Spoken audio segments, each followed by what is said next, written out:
everybody. I'm Mubeen and I head up policy and campaigns at Samaritans nationally. And it's great to be here with you for the launch of the strategy. I'm pleased to have the opportunity to share some of the work that we've done at Samaritans, some of the policy and research work that we've done around suicide prevention as a socio-economic inequality issue, which I know is one of the key themes in your strategy, as we've already heard this afternoon.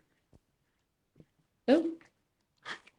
I just wanted to start by just telling you a little bit about Samaritans.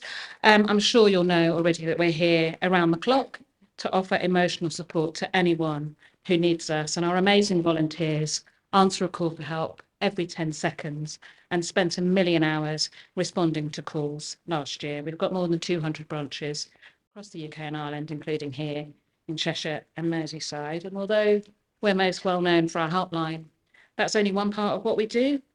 Ruth mentioned earlier our media advisory service been doing work with you here to support responsible media reporting of suicide.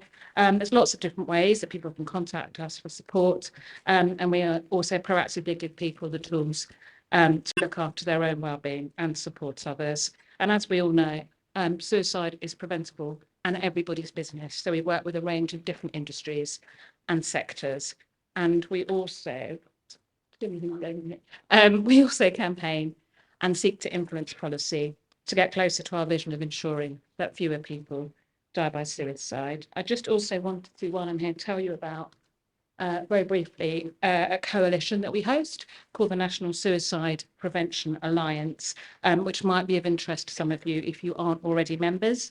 It's got over 1,000 public, private, voluntary and community organisations in England in an alliance come together who all care about suicide prevention and are willing to take action to reduce suicide and support people affected. And membership of that alliance is free. That's just some of the members. And then just kind of moving on to what I'm here to talk about. As you all know, there are many risk factors for suicide, and they all overlay and intersect with each other. And of course, suicide is complex and rarely down to one thing. People can have similar experiences or identities, but that doesn't mean they have the same risk. Nevertheless, there are some clear factors that can be modified, they can be made better, ameliorated to make people's lives easier and thus help to save lives, including the issue that I'm focusing on today, which is economic hardship, which I know has been emphasised in your new strategy and is also, I think, very much at the forefront of everybody's minds with the economic situation that we're in. We know that there's a clear economic gradient in suicide risk, and people in the poorest 10%, men in the poorest 10% of society are more than 10 times more likely to die by suicide than men living in welfare areas. Employment, debt and housing can all play a role in increasing risk, as can broader economic trends like recessions. Again, that's already been touched on today, the kind of long tail impact of the 2008 economic recession. And so suicide prevention can't be separated from tackling these wider societal inequalities. And I wanted to just outline some of the work that we've done on this particular issue at Samaritans. And the first piece of work I wanted to tell you about is our 2017 report, which looked at the link between socioeconomic disadvantage and suicide risk, trying to understand more about why that risk exists. And we found that place where people live plays a role, and there's a higher risk in areas. Again, I think this is something that's already been touched on today, but higher risk in areas that have more people experiencing poor health, unemployment, or social isolation. And the physical environment is also important in terms of housing conditions, but also in terms of infrastructure like public transport. And when this report was written, we were looking back to the aftermath of the 2008 recession, which had the harshest impact on middle-aged men, who, as we've already heard, are the highest population risk group for suicide. And there was an increase in the number of suicides amongst men in the wake of that recession. But this was most pronounced actually in affluent areas, suggesting that economic uncertainty may have a more significant impact on people with a higher standard of living. So some of the themes, again, that we've already heard about breadwinners, kind of economic security, and the affluence, kind of the shock may be greater. And also, as well as kind of, that relationship employment and unemployment, We also found that risk is increased amongst people who are engaged in non-traditional work situations, people who work part-time, people who work irregular and short-term contracts or 0 hours, especially when there's little or no choice in those ways of working. That's one piece I've talked about. The second is kind of jumping forward a bit in time to the pandemic. It's worth saying at the outset that there's currently no evidence nationally of a rise in suicide during COVID. I know that's perhaps different for here in Cheshire and Merseyside, and there are delays, again, as Ruth touched on already, in reporting, which could change that picture. But we analysed what we heard from our callers during the first year of the pandemic, focusing on particular people in the population that we were concerned about, including middle-aged men. And during the first 12 months of COVID, we provided emotional support to men over 946,000 times. Fear of losing income and being unable to provide their families was a really common, strong theme amongst men that we heard from. And we know from speaking to middle-aged men, as part of our report Out of Sight, Out of Mind, that employment, as well as that financial security, it can provide a social network, routine, and sense of purpose. So being unemployed leaves them disconnected and unsure of what to do with their time, creating or exacerbating risk factors for suicide, such as social isolation, rumination, or substance misuse. Again, these are all themes that we've already heard about today. A lack of control and powerlessness was especially common in the men that we have spoken to, with many male callers feeling a need to be the breadwinner and provide for their family, but unable to do this in the unstable environment. And we know also that unmanageable debt is a risk factor for suicide amongst middle-aged men. However, we also know that in terms of COVID, and this is perhaps where it differs to the 2008 recession, we know the economic fallout from the pandemic hit younger people harder. So we wanted to do some follow-up work specifically seeking to understand their experiences. And we spoke to young adults who'd experienced different types of economic disruption during the first 18 months of the COVID pandemic.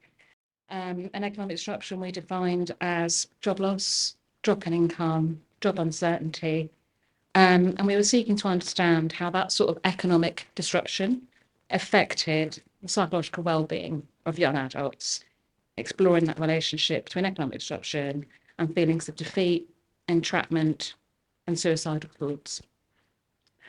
And we found that young adults who'd experienced that disruption were more likely to report suicidal thoughts and the kind of antecedents to suicidal feelings and behaviour. They also told us about feelings of shame and hopelessness after economic disruption, and that impact is not experienced uniformly across all young people, and the extent to which young people's well-being was impacted was influenced by things like access to social support, whether they had any other financial support or sources of income that they could maybe fall back on, and pre-existing mental health conditions and the nature of the disruption that they experienced itself. And our research told us that prolonged periods of financial uncertainty were associated with young people feeling trapped, and that there was, that people who had existing mental health conditions were significantly higher risk.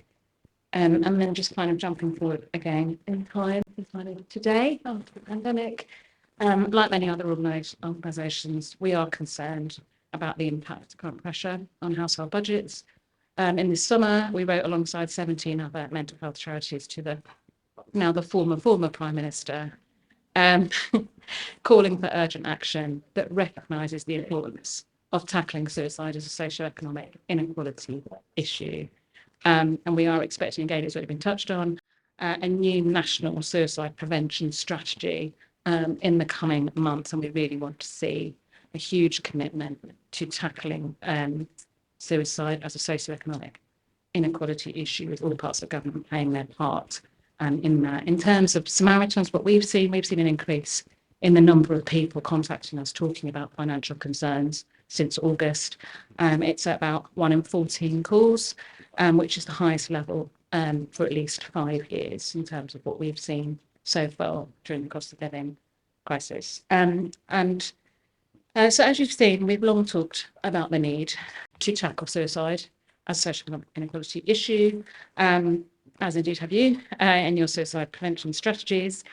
And we know that it isn't just a health issue alone. So I wanted to kind of end with just briefly talking about what we're calling for nationally in this area at Samaritans. And the first is the government has a levelling up agenda. There should be a levelling up bill. And we want to see that really geared towards addressing socioeconomic inequalities and suicide. Some of that investment in community infrastructure, which can help foster social connections and improve health outcomes in the most deprived areas of the country. And we'd like to see suicide as an explicit part of all of that work going on. We'd also like to see joined up financial support and mental health support. We know that at the moment, financial support in terms of help with money or employment or training is only provided for people on certain mental health care pathways. We'd like to see that expanded to everybody, consistently available to people who are receiving support, whether that's in secondary care or primary mental health support as well.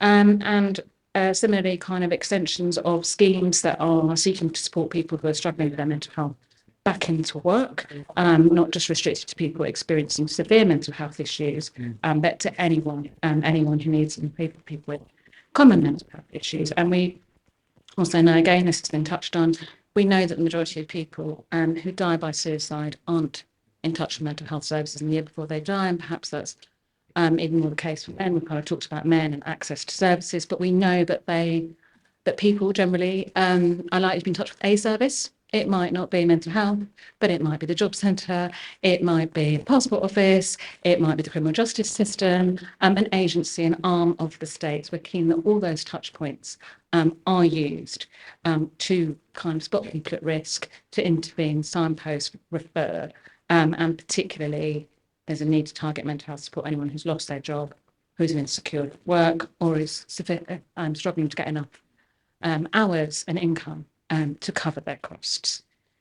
And then finally, kind of last couple of things, we also know that the NHS long-term plan dedicated funding for suicide prevention is coming to an end in all parts of the country over the next 18 months. We need to see that urgently renewed to make sure that suicide prevention has its own budget and its own dedicated support locally. And then finally, we'd like to see all government policies and all new proposed laws subject to a risk assessment to actually look at their impact on suicide prevention, because, as I said, it's everybody's business. Loads of different agencies, loads of different parts of government could be inadvertently kind of increasing risk, and kind of really putting that at the centre of policy making. And that was all I wanted to say. So thank you very much.